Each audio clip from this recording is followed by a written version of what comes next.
أعوذ بالله من الشيطان الرجيم بسم الله الرحمن الرحيم وإذ قلنا للملائكة اسجدوا لآدم فسجدوا إلا إبليس قال أأسجد لمن خلقت طينا قال أرأيتك هذا الذي كرمت علي لئن أخرتني إلى يوم القيامة لأحتنكن ذريته إلا قليلا قال اذهب فمن تبعك منهم فإن جهنم جزاؤكم جزاء موفورا واستفزز من استطعت منهم بصوتك وأجلب عليهم بخيلك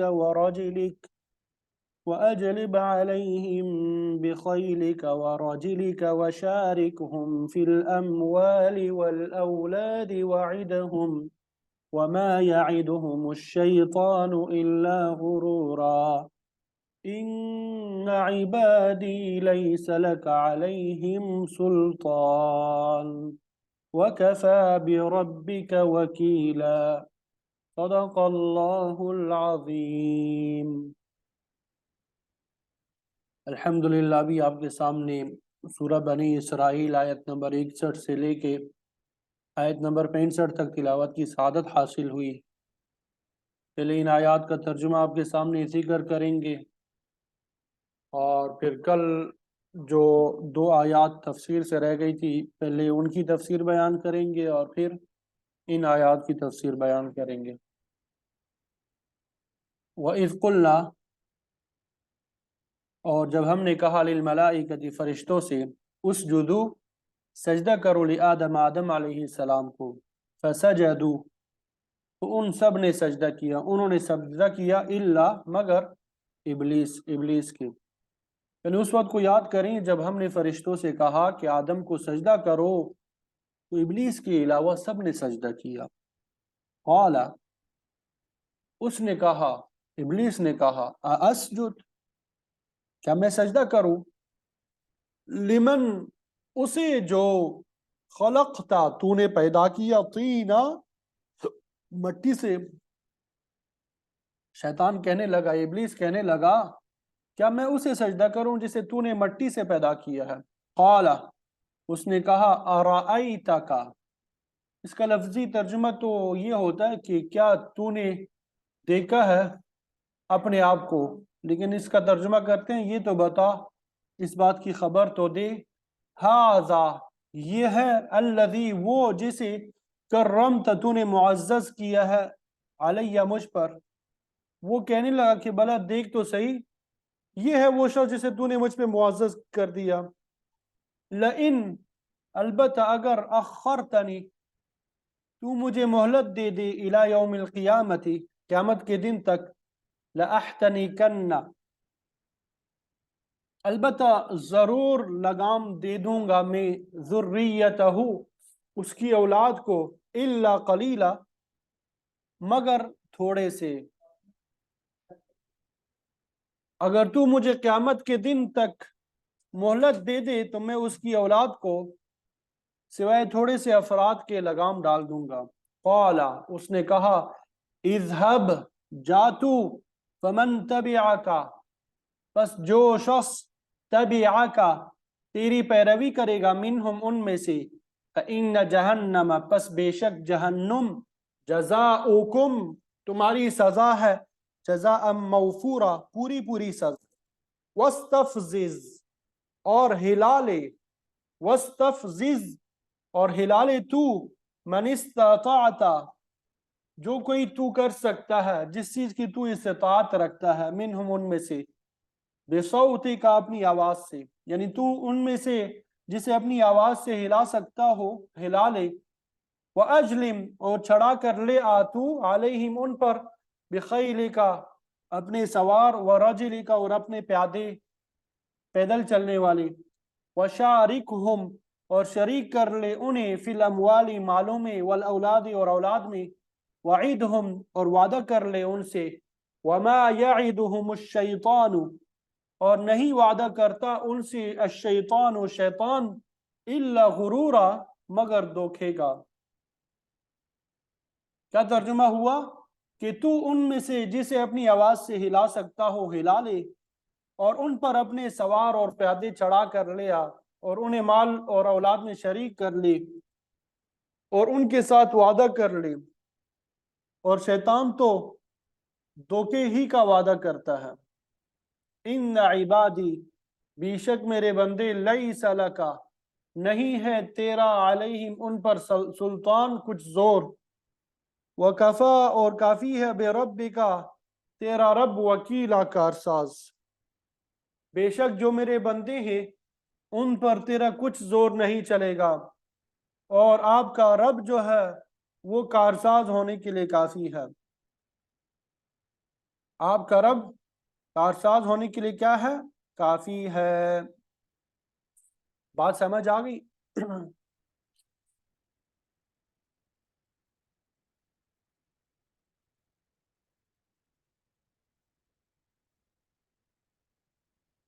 یہ ان آیات کا ترجمہ ہے جو میں نے آپ کے سامنے بیان کر دیا۔ اب مفسرین نے جو تفسیر بیان کی ہے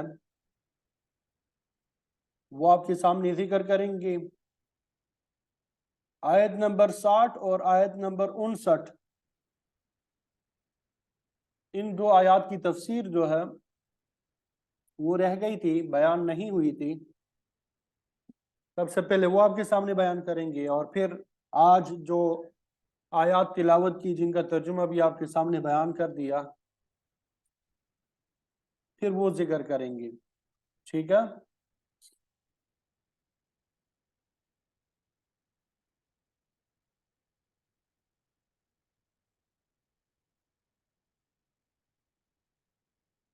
یہ آیت نمبر 59 جو ہے، اس میں اللہ تعالیٰ نے مشرکین کا رد فرمایا جو آپ صلی اللہ علیہ وسلم سے طرح طرح کی نشانیاں اور معجزات طلب کرتے تھے۔ اور اس کی شان نزول میں بعض مفسرین نے حضرت سعید ابن جبیر اور عبداللہ ابن عباس رضی اللہ تعالیٰ عنہما سے روایات نقل کی ہے۔ مشرکین مکہ نے آپ صلی اللہ علیہ وسلم سے کہا کہ آپ خود بتلاتے ہیں کہ پہلی امت کے لوگوں نے اپنے اپنے انبیاء سے مختلف قسم کے معجزات طلب کیے۔ کسی نبی نے مادرزاد اندھوں کو بینا اور مردوں کو زندہ کیا، کسی کی لاٹھی نے عجیب اور غریب کام کیے، لہذا آپ بھی ہماری خواہش کے مطابق یہ نشانی ظاہر کرے کہ وہ کوہ صفا کو سونے کا بنا دے۔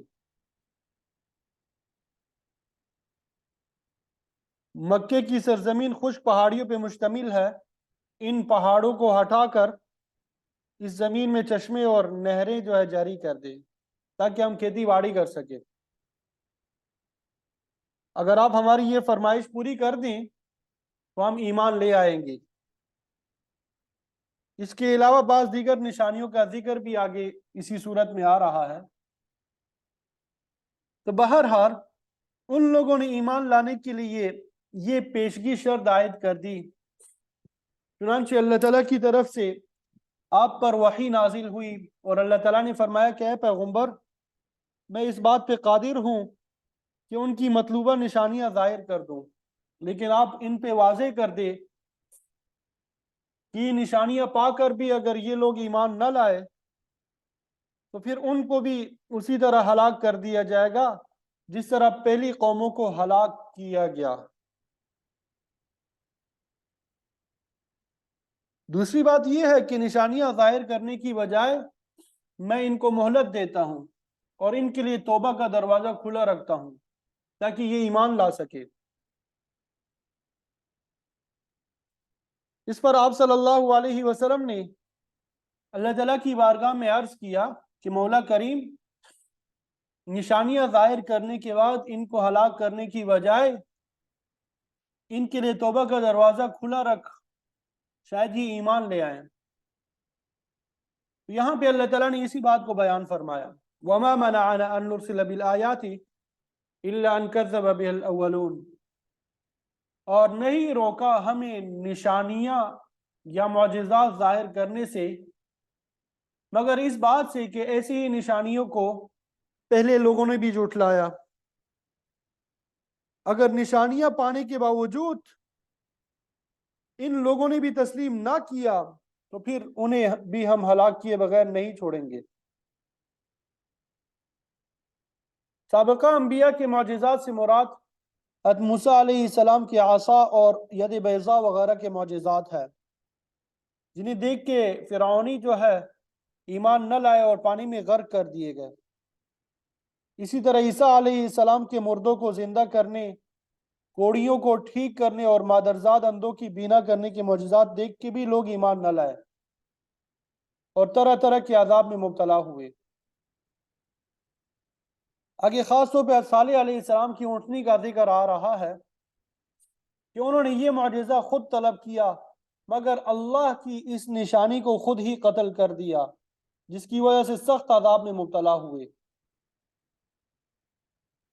تو اللہ تعالیٰ نے فرمایا کہ ان مشرکین کی مطلوبہ نشانیاں ظاہر کرنے سے ہمیں اس بات نے روک رکھا ہے کہ کہیں یہ بھی انکار کر کے عذاب کے مستحق نہ بن جائے۔ وَآتَيْنَا ثَمُودَ النَّاقَةَ مُبْصِرَةً، اور ہم نے قوم ثمود کو اونٹنی دی روشن نشانی۔ اگر مبصرتن سے پہلے آیتن محذوف سمجھ لے تو مطلب ہوگا ایک ایسی نشانی جو بصیرت پیدا کرنے والی تھی۔ مبصرتن کا معنی بہت واضح اور روشن بھی ہوتا ہے۔ گویا اونٹنی کی نشانی ایک ایسی منہ مانگی نشانی تھی جس میں شک اور شبہ کی کوئی گنجائش نہیں تھی۔ فَظَلَمُوا بِهَا، لیکن اس قوم نے اس اونٹنی کے ساتھ ظلم کیا اور اسے ہلاک کیا۔ پھر اللہ تعالیٰ کا غضب نازل ہوا اور 3 دن کی مہلت کے بعد یہ قوم ہلاک ہو گئی۔ اصل میں قوم ثمود نے خود صالح علیہ السلام سے کہا تھا کہ ہم آپ پر اس صورت میں ایمان لائیں گے کہ ہمارے سامنے اس چٹان سے 10 ماہ کی گابن اونٹنی پیدا ہو اور وہ ہمارے سامنے بچہ جنم دے۔ اللہ تعالیٰ نے ان کی یہ فرمائش قبول فرمائی اور اس پتھر سے بڑی اونٹنی برآمد ہوئی جو 90 فٹ جگہ پہ بیٹھتی تھی۔ اس کا بچہ بھی کم و بیش اسی قد کاٹ کا تھا اور وہ اونٹنی دودھ بھی بہت زیادہ دیتی تھی جس سے سارے لوگ سیراب ہوتے تھے، پانی بھی بہت زیادہ پیتی تھی۔ چنانچہ اس اونٹنی اور باقی جانوروں کے درمیان پانی کی باری تقسیم ہو چکی تھی۔ سورہ قمر موجود ہے ان الماء قسمۃ بینہم، کہ ایک دن یہ اونٹنی چشمے کا سارا پانی پی جاتی تھی جبکہ دوسرے دن باقی سارے جانور پیتے تھے۔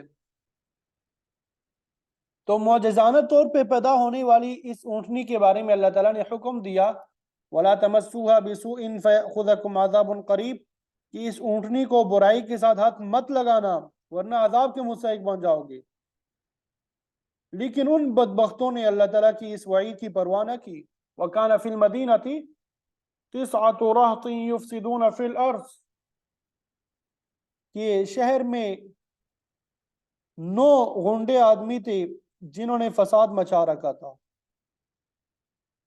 ان میں سے ان کے سرغنہ قیدار بن سالف نے تلوار کے ذریعے اللہ تعالیٰ کی اس اونٹنی کی گونچیں کاٹ ڈالی جس سے وہ ہلاک ہو گئی اور پھر قوم پہ اللہ تعالیٰ کا قہر نازل ہوا۔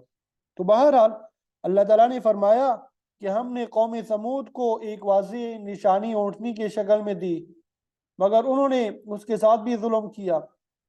اللہ تعالیٰ نے یہ بات سمجھا دی کہ جب کوئی قوم منہ مانگی نشانی پا کے بھی ایمان نہیں لاتی پھر اس کا یہی حشر ہوتا ہے۔ تو فرمایا کہ ہمیں نشانیاں ظاہر کرنے سے اسی بات نے روک رکھا ہے کہ پہلے لوگ بھی ان کی تکذیب کر کے ہلاک ہوئے۔ وَمَا نُرْسِلُ بِالْآيَاتِ إِلَّا تَخْوِيفًا، ہم نہیں نشانی بھیجتے مگر خوف دلانے کی غرض سے، تاکہ لوگ اللہ تعالیٰ کے عذاب سے ڈر جائیں۔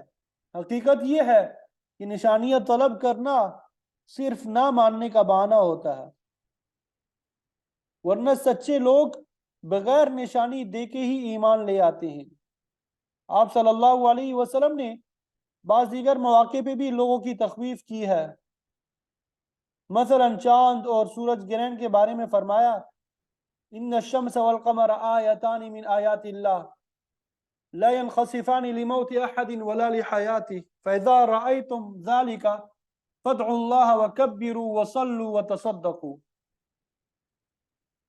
سورج اور چاند اللہ تعالیٰ کی نشانیوں میں سے دو نشانیاں ہیں۔ ان کا گرہن جو ہے کسی کی موت یا زندگی کی وجہ سے نہیں ہوتا، لہذا جب تم ایسی چیز دیکھو تو اللہ تعالیٰ کو پکارو، اس کی بڑائی بیان کرو، نماز کی طرف رجوع کرو، صدقہ اور خیرات دو۔ دوسری حدیث میں آتا ہے فافزعوا الى ذکر اللہ ودعائہ واستغفارہ، ایسے موقع پہ اللہ تعالیٰ کی ذکر، دعا اور استغفار کی طرف جلدی کرو۔ مطلب یہ کہ ایسی چیزیں اللہ تعالیٰ کا خوف دلانے کے لیے ظاہر ہوتی ہے۔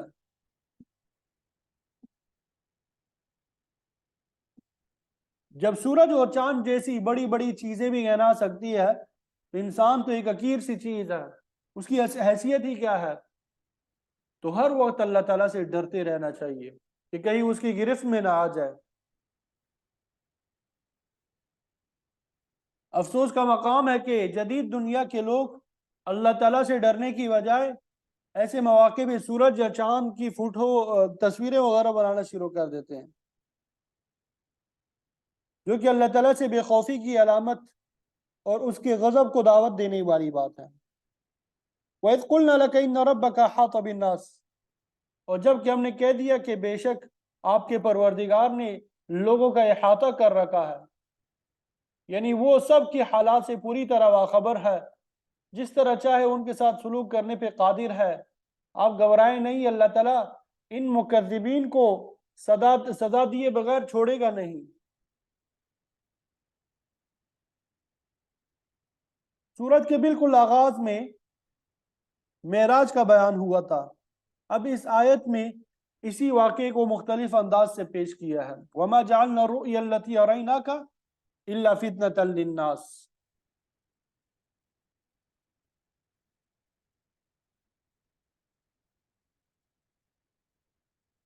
کہ نہیں بنایا ہم نے دکھلاوے کو جو آپ کو دکھلایا گیا مگر لوگوں کے لیے آزمائش۔ دکھلاوے سے مراد واقعہ معراج اور اس سے متعلقہ تمام مشاہدات ہیں جو آپ کو رات کے ایک تھوڑے سے حصے میں کرائے گئے۔ کیونکہ مشرکین مکہ اس واقعے کو تسلیم کرنے کے لیے تیار نہیں تھے، اس کے خلاف پروپیگنڈا کرتے تھے، تو اللہ تعالیٰ نے فرمایا یہ واقعہ ان کے لیے آزمائش کا سبب بن گیا، اسے اہل ایمان نے فوراً تسلیم کر لیا، مگر مخالفین الٹا تانا زنی کرنے لگے۔ رؤیا کا اطلاق خواب پہ بھی ہوتا ہے اور بیداری میں ظاہری آنکھ سے دیکھنے پہ بھی، مگر یہاں پر اس سے مراد خواب نہیں ہے بلکہ آنکھ سے دیکھنا ہے۔ حضرت عبداللہ ابن عباس رضی اللہ تعالیٰ عنہما سے روایت منقول ہے، رؤیا عین اریہا رسول اللہ صلی اللہ علیہ وسلم فی المعراج والاسراء، یعنی جو واقعہ اللہ تعالیٰ نے معراج کی رات آپ صلی اللہ علیہ وسلم کو دکھایا وہ آنکھ کا دکھلاوا تھا، نہ کہ خواب کا۔ اللہ تعالیٰ نے آپ کو جنت، دوزخ، سدرۃ المنتہا، عالم بالا، انبیاء سے ملاقات، یہ سب حالت بیداری میں ظاہری آنکھ سے دکھلائے تھے۔ ان سب پہ سب سے بڑا قرینہ یہ ہے کہ کسی چیز کا خواب میں دیکھنا یہ تو کوئی حقیقت نہیں رکھتا، کیونکہ انسان خواب میں بہت کچھ دیکھنے کے باوجود اس پہ تعجب نہیں کرتا۔ اگر مشرکین اسے خواب کا واقعہ سمجھتے تو اتنا واویلا نہ کرتے، ان کو تو مخالفت کا موقع ہی اس لیے ملا کہ آپ صلی اللہ علیہ وسلم نے تمام واقعات بالمشافہت دیکھنے کا دعویٰ کیا تھا۔ بعض گمراہ فرقے جو ہے اسے خواب پہ محمول کرتے ہیں ان کی دلیل یہ ہے کہ رؤیا الانبیاء وحی، ان کے انبیاء علیہ السلام کے خواب سچے ہوتے ہیں۔ چنانچہ ابراہیم علیہ السلام کو خواب ہی میں بیٹے کو ذبح کرنے کا حکم ہوا۔ حضرت یوسف علیہ السلام کا خواب من نوعاً سچا ثابت ہوا۔ خود آپ صلی اللہ علیہ وسلم کی بعض خوابوں کا ذکر قرآن مجید میں موجود ہے۔ آپ صلی اللہ علیہ وسلم کی عمرہ کے بارے میں سورہ فتح میں موجود ہے، لَقَدْ صَدَقَ اللَّهُ رَسُولَهُ الرُّؤْيَا بِالْحَقِّ، کہ اللہ تعالیٰ نے اپنے رسول کا خواب سچ کر دکھایا۔ تو بہرحال معراج کا واقعہ خواب میں پیش نہیں آیا تھا، بلکہ یہ ایک حقیقت تھی، اور یہ بیداری کی حالت میں آپ پہ ظاہر کی گئی تھی۔ جمہور محدثین مفسرین اس بات کے قائل ہے کہ واقعہ معراج حالت بیداری میں پیش آیا۔ احادیث میں 45 صحابہ سے یہ واقعہ منقول ہے، اور اس کا ذکر آپ صلی اللہ علیہ وسلم نے مختلف مجالس میں بار بار کیا ہے۔ تو اللہ تعالیٰ نے فرمایا کہ ہم نے اس واقعے کو آزمائش کا سبب بنا دیا کہ کون اس کی تصدیق کرتا ہے، کون اس کا انکار کر دیتا ہے۔ ایک تو واقعہ معراج کو آزمائش بنا لیا، وہ دوسرا وَالشَّجَرَةَ الْمَلْعُونَةَ فِي الْقُرْآنِ، اس درخت کو بھی ذریعہ آزمائش بنا دیا جس پہ قرآن مجید میں لعنت کی گئی ہے۔ ملعون کا معنی جو ہے اللہ تعالیٰ کی رحمت سے دوری ہے۔ ملعون کا معنی اللہ تعالیٰ کی رحمت سے دوری ہے۔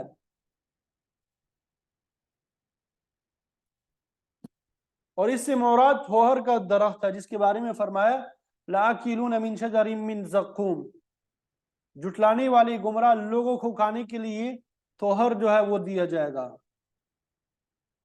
بہت کڑوا اور بدبودار توہر ہوگا جسے اس دنیا کے توہر پہ قیاس نہیں کیا جا سکتا۔ توہر کے درخت اللہ تعالیٰ کی رحمت سے اس اعتبار سے بھی دوری ہے کہ یہ درخت فی اصل الجحیم، جہنم کی گہرے گڑھے میں ہوگا، جو کہ اللہ تعالیٰ کی رحمت سے بہت ہی بعید ہوگا۔ اور ملعون سے یہ بھی مراد لیا جا سکتا ہے کہ اس درخت کو کھانے والے لوگ ملعون ہوں گے، اس لیے اسے شجرہ ملعونہ کہا گیا۔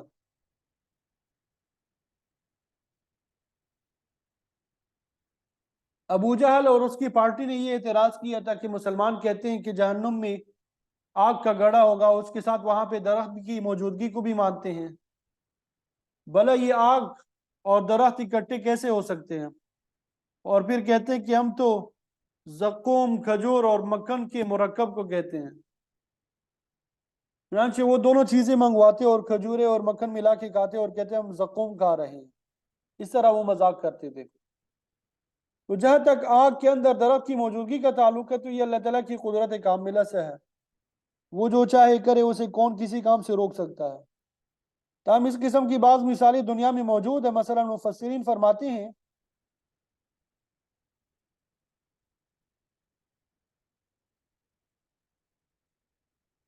کہ ترکی کے بعض علاقوں میں ایک پرندہ ہوتا ہے جس کے جسم کی پشم سے کپڑا تیار کیا جاتا ہے، لیکن حیران کن بات یہ کہ اگر اس پرندے کو آگ میں پھینک دیا جائے تو وہ جلنے سے محفوظ رہتا ہے،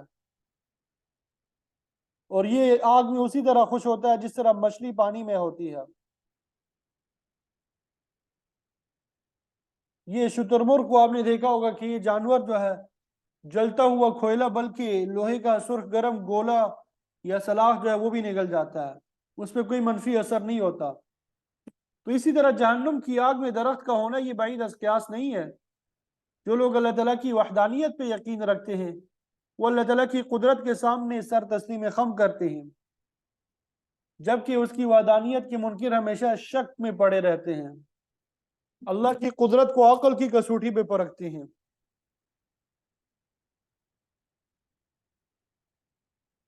وَنُخَوِّفُهُمْ، ان کو خوف دلاتے ہیں، مگر یہ مشرک، کافر اور بقیدہ لوگ، بقدعقیدہ لوگ جو ہے اس سے خوفزدہ نہیں ہوتے۔ فَمَا يَزِيدُهُمْ إِلَّا طُغْيَانًا كَبِيرًا، بلکہ ان کی سرکشی میں مزید اضافہ ہوتا ہے۔ تمام نشانیاں اور معجزات دیکھنے کے باوجود ان کے دل، نیت اور عزائم فاسد رہتے ہیں، جو کہ سرکشی میں مزید اضافے کا باعث بنتے ہیں۔ وہ ایمان لانے کی بجائے طرح طرح کی باتیں بناتے ہیں، کوئی کاہن کہتا ہے، کوئی شاعر، کوئی جادوگر۔ چاند کو دو ٹکڑے ہوتا دیکھا تو کہنے لگے سحر مستمر، یہ تو چلتا ہوا جادو ہے، جو پہلے بھی ہوتا تھا اب بھی چلتا ہے۔ تو فرمایا کیا فکر نہ کرے، اللہ تعالیٰ ان سب کا احاطہ کرنے والا ہے، وہ ہر ایک کے ساتھ اس کے فکر، عقیدے اور عمل کے مطابق سلوک کرے گا۔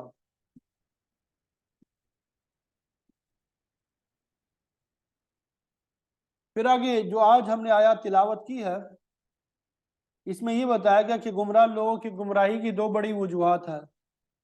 ایک تو خود ان کی ذات میں سرکشی کا مادہ پایا جاتا ہے، جس کی وجہ سے وہ گمراہ ہوتے ہیں، اور دوسری وجہ شیطان کی وسوسہ اندازی ہے، جو لوگوں کے دلوں میں ڈالتا رہتا ہے۔ تو اس آیت میں اللہ تعالیٰ نے شیطان کی سرکشی اور لوگوں کے دلوں میں وسوسہ اندازی کا تذکرہ فرمایا۔ وَإِذْ قُلْنَا لِلْمَلَائِكَةِ اسْجُدُوا لِآدَمَ فَسَجَدُوا إِلَّا إِبْلِيسَ۔ اور اس بات کو یاد کرو جب ہم نے کہا،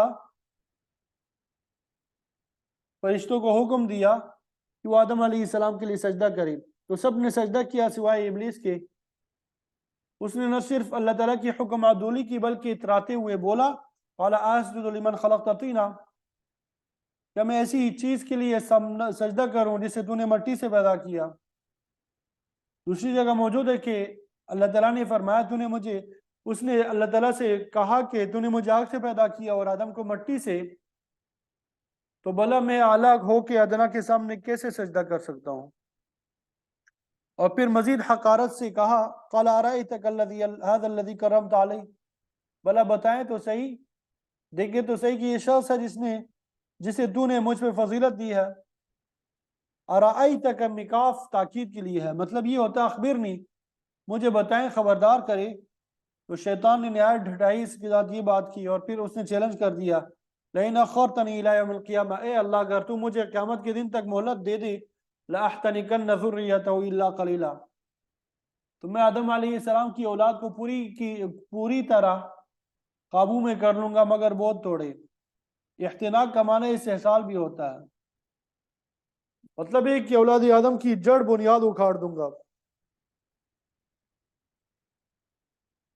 جب کسی جانور کو قابو کرنے کے لیے اس کے نچلے جبڑے میں رسی ڈال دی جاتی ہے یا گھوڑے کو لگام دے دی جاتی ہے تو اسے بھی حنک کہتے ہیں۔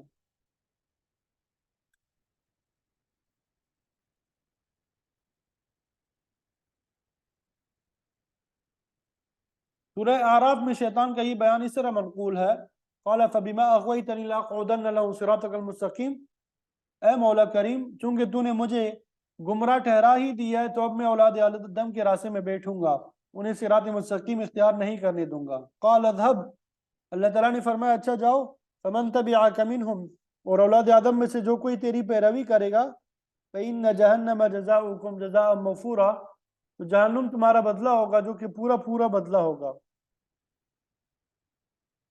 تمہارے اعمال اور کردار کی سزا یہی ہوگی۔ فرمایا جاؤ تمہیں اجازت ہے، وَاسْتَفْزِزْ مَنِ اسْتَطَعْتَ مِنْكُمْ، تم ان میں سے جس پر طاقت رکھتے ہو قابو پاؤ، انسانوں کو اورگلانے کی حتی الامکان کوشش کرو۔ استفزاز کا معنی ہلکا کرنا، کمزور بنا کے قابو کر لینا، اس کا معنی یہ بھی ہو سکتا ہے کہ جسے کمزور خیال کرتے ہو اس پہ قابو پا لو۔ کہ اللہ تعالیٰ نے شیطان کی طرف سے اولاد آدم کو بہکانے کے لیے 4 ذرائع کا ذکر فرمایا، آواز کے ذریعے سے، لاؤ لشکر چڑھا کر، ان کے مال اور اولاد میں شراکت کر کے، ان سے جھوٹے وعدے کر کے، تو فرمایا جاؤ تمہیں اجازت ہے ان تمام ذرائع سے اولاد آدم کو گمراہ کر کے دیکھ لو، تمہیں اس کام کے لیے قیامت تک کے لیے مہلت دی جاتی ہے۔ شیطان سے فرمایا ان پہ قابو پالو بے صوت اپنی آواز کے ساتھ۔ آواز سے مراد شیطان کی دعوت اور اس کی وسوسہ اندازی ہے، اس کے علاوہ ہر برا نعرہ اور بری دعوت صوت شیطانی میں داخل ہے۔ مفسرین فرماتے ہیں کہ اس سے غنا اور آلات موسیقی بھی مراد ہے۔ اس زمانے میں آج کل کے زمانے میں ٹی وی وغیرہ کے ذریعے سے، موبائل کے ذریعے سے گانے اور موسیقی کی آواز ہر گھر میں پہنچی ہوئی ہے۔ کہا جاتا ہے کہ اس سے انسان کی فطری جذبے کی تسکین ہوتی ہے۔ فطری باتیں بھی کس حد تک ہوتی ہے؟ 24 گھنٹوں میں 18 گھنٹے تک گانے بجانے سے فطری تسکین حاصل کرتے رہے تو باقی امور اور آرام کے لیے کون سا وقت بچے گا؟ ساز و آواز تو انسان کے بہیمانہ جذبات کو ابار کے انسان کو گناہ کی طرف مائل کرتی ہے۔ شعر و شاعری جو گانے کی بنیاد ہے، خود شیطان کا آلہ ہے جس کے ذریعے وہ لوگوں کو شہوانیت کی طرف مائل کرتا ہے۔ وَالشُّعَرَاءُ يَتَّبِعُهُمُ الْغَاوِيُونَ، یہ شاعروں کے اکثر پیروکار گمراہ لوگ ہوتے ہیں۔ کیا تم نے نہیں دیکھا کہ ہر وہ وادی اور میں سرگرداں پھرتے ہیں اور وہ کچھ کہتے ہیں جو کرتے نہیں ہیں؟ إِلَّا الَّذِينَ آمَنُوا، البتہ وہ شعراء مستثنیٰ جو ایمان لائے، جنہوں نے نیک کام کیے، جو اللہ تعالیٰ کو یاد کرتے رہے، ایسے لوگ تو ہزاروں میں اکت دکہ ہی ملیں گے، ورنہ اکثریت کا تعلق پہلے گروہ سے ہی ہے۔ اہل ایمان شعراء میں سے حسان بن ثابت کا نام سر فہرست ہے۔ زمانہ جاہلیت میں ان کا کلام دیگر شعراء سے مختلف نہ تھا، لیکن اسلام لانے کے بعد ان میں مکمل انقلاب پیدا ہوا۔ انہوں نے اللہ تعالیٰ اور اس کے رسول کی تعریف میں مستند شعر کہے۔ پھر اس کے بعد کے دور میں جامی سعدی جیسے شعراء پیدا ہوئے، اسی طرح اقبال کو بھی یہ اعزاز حاصل ہوا، ورنہ عام طور پہ تو دیوان شیطانی آواز سے ہی بھرے ہوئے ہیں۔ عشق و محبت کی دستانیں، اخلاق سوز کلام ہر زبان اور ہر دور میں ملتا ہے، یہی شیطانی آواز ہے۔ تو شیطان نے عرض کیا کہ پروردگار، کہ تو نے رسول بھیجے، کتابیں نازل کی، تو اب میرا کیا بنے گا؟ اللہ تعالیٰ نے فرمایا کہ تیرے لیے یہ شعر و شاعری جو موجود ہے، اس کے ذریعے اپنا کام کرتا رہے اور لوگوں کو ورغلاتا رہے۔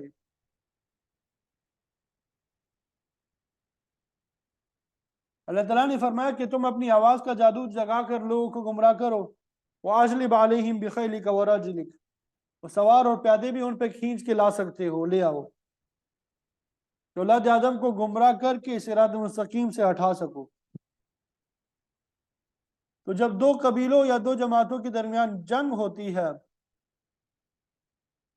تو پھر ہر فریق اپنے تمام وسائل استعمال کر کے دشمن پہ قابو پانے کی کوشش کرتا ہے۔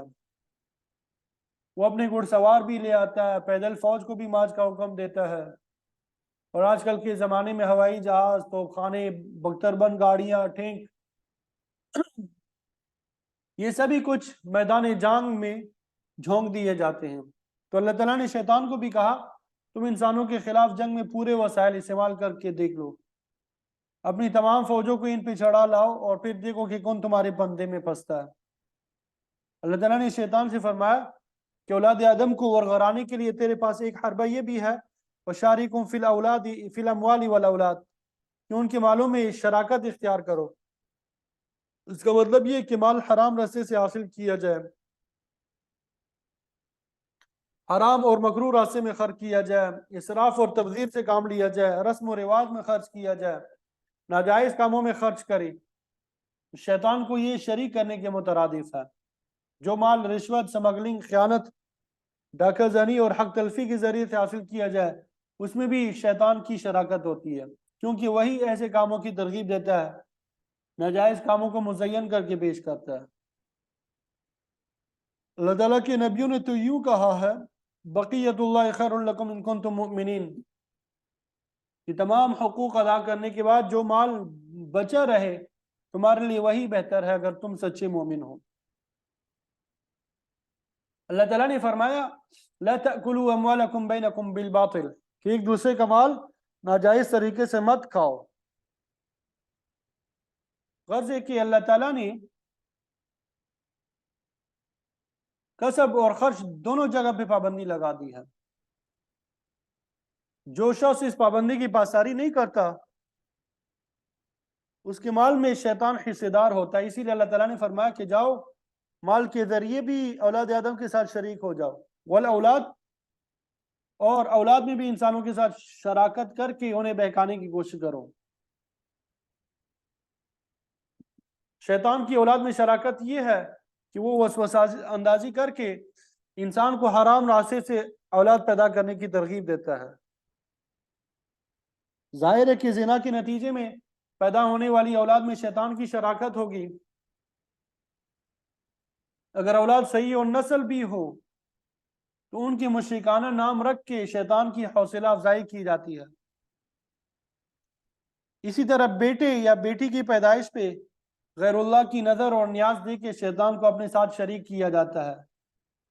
بیٹا اللہ تعالیٰ نے دیا، مگر نیاز علی حجویری، خواجہ اجمیری یا بہاؤالدین بہاءالحق زکریا ملتانی رحمۃ اللہ علیہ کی دی جا رہی ہے۔ تو اللہ تعالیٰ نے فرمایا لوگوں کو بہکانے کے لیے وعیدہم، ان سے جھوٹے وعدے کر کے بھی آزما لو، ان کے ساتھ جھوٹے وعدے کر کے بھی ان کو کیا کر لو؟ آزما لو۔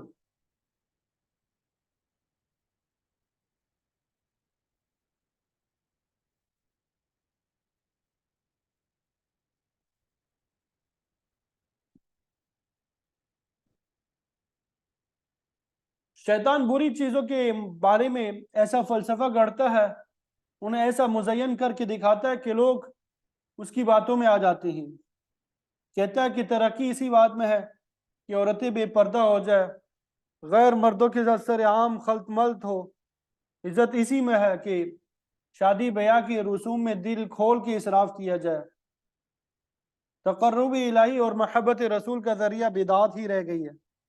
تو شیطان اس قسم کے غلط کاموں پہ لوگوں کو لگا کے وعدہ کرتا ہے، اسی میں تمہاری دنیا میں عزت ہے اور اسی کے ذریعے تم آخرت میں کامیابی حاصل کرو گے۔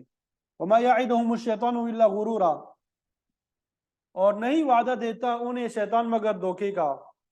جب شیطان جھوٹے وعدے کرتا ہے، لوگوں کو سبز بات دکھاتا ہے، تو احمق لوگ اس کے فریب میں آ جاتے ہیں، مگر قیامت والے دن صاف مکر جائے گا اور کہے گا کہ میں نے تو تمہیں غلط راستے کی طرف صرف دعوت دی تھی، مگر ساری غلط کارروائی تم نے خود کی۔ میں نے تو وعدہ کیا تھا اور تم نے انبیاء کی بات ٹھکرا کے میرے وعدے پہ یقین کر لیا۔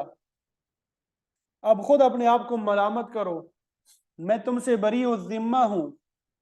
بہرحال اللہ تعالیٰ نے شیطان سے فرمایا کہ اولاد آدم کو اغوا کرنے کے یہ سارے ذرائع تمہارے پاس ہے، اب تم ان کو آزماتا رہو، مگر یاد رکھو ان عبادی لیس لک علیہم سلطان، جو میرے خاص بندے ہیں ان پہ آپ غلبہ نہیں پا سکو گے، وہ تیرے جانسے اور دھوکے میں نہیں آئیں گے، کیونکہ ان کا تعلق اللہ تعالیٰ کے ساتھ ہر وقت درست رہتا ہے۔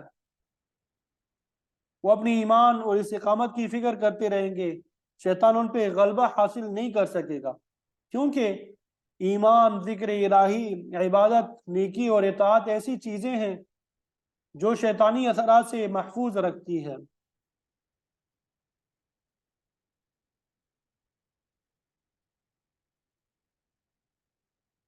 جب بھی شیطان وسوسہ اندازی کی کوشش کرتا ہے تو اللہ تعالیٰ کے نیک بندے فوراً متنبع ہو جاتے ہیں۔ وَإِمَّا يَنزَغَنَّكَ مِنَ الشَّيْطَانِ نَزْغٌ فَاسْتَعِذْ بِاللَّهِ، جب بھی شیطان چھیڑ چھاڑ کرے یعنی وسوسہ ڈالے تو فوراً اللہ تعالیٰ کی پناہ پکڑ لو اور لا حول ولا قوت الا باللہ کہہ کے شیطان کی بات کو رد کرو۔ مسند احمد کی روایت میں آتا ہے کہ آپ صلی اللہ علیہ وسلم نے فرمایا المؤمن لینزی شیاطینہ کما ینزی احدکم بعیرہ فی السفر، ایماندار آدمی اپنے شیاطین کو اسی طرح کمزور اور لاغل کر دیتا ہے جس طرح آدمی اپنے اونٹ کی سواری کو سفر کے دوران کمزور کر دیتا ہے۔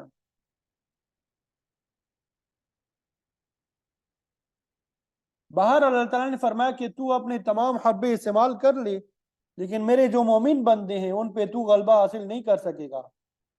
تیرا غلبہ ان پہ ہوگا جن کے ایمان کامل نہیں ہے، جو شہوت سے مغلوب ہے، جو کتاب الہی اور قیامت پہ یقین نہیں رکھتے، جو روحانیت سے خالی ہے۔ وَكَفَى بِرَبِّكَ وَكِيلًا، اور تیرا پروردگار ہی تیرے لیے کارساز کافی ہے۔ اگر تم اللہ پہ توکل کرو گے تو وہ ہر نہج پہ تمہاری دستگیری کرے گا، کیونکہ کارساز وہی ہے۔ اللہ تعالیٰ سے دعا ہے کہ مجھے آپ کو عمل کی توفیق عطا فرمائے۔ وآخر دعوانا ان الحمد للہ رب العالمین.